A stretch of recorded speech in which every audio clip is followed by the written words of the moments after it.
Когато влезете във вашата секция, да гласувате в София почти сигурно. Почти няма места без машини. Трябва да кажете, че предпочитате машини.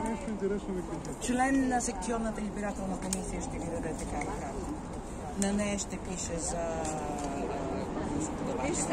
В момента това са за демо версия, нищо не пише. С тази карта активирате възможността си за гласуване. Като банкова карта в момента не виждам, тук трябва да се появи едно колело, което така ще се зарежда. Протокола. Да. Сега имате заредена бюлетината и трябва да изберете за коя партия искате да гласувате. На първа страница са само до 13-та политическа партия. Нямат имена партиите, демо версия, за да не бъдем обвинени в... Ако номерът на вашата партия е по-надолу в бюлетината, тук имате следваща страница отваряте с този бутон или още по-следваща. Бюлетината е разделена на 3 екрана. Избирате вашата партия. В момента просто може да натиснете който и да било номер, който нищо не означава.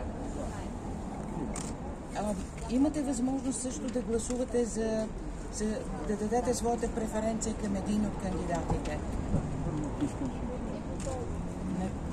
Избирате и оттам нататък продължавате.